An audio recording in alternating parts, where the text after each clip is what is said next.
Matching features, where you match a list of options to specific statements, is often a time trap because the information is non sequential.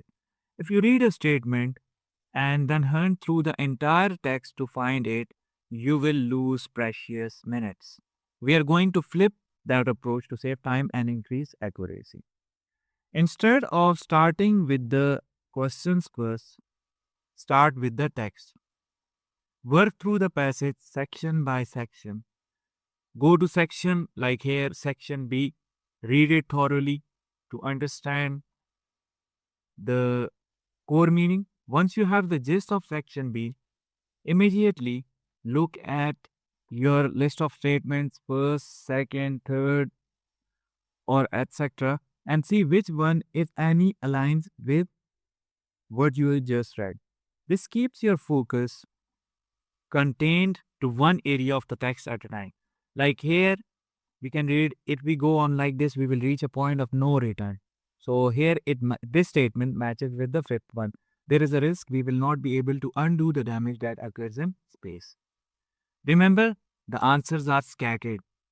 The answer to statement 5 might be in the very first paragraph, while the answer to the statement first might be in the very last of the paragraph. By processing the text linearly, like section B, then section C, then section D, and checking the statements against each section, you ensure you don't have to keep rereading the entire passage for every single question. The most critical rule, match the meaning, not the words.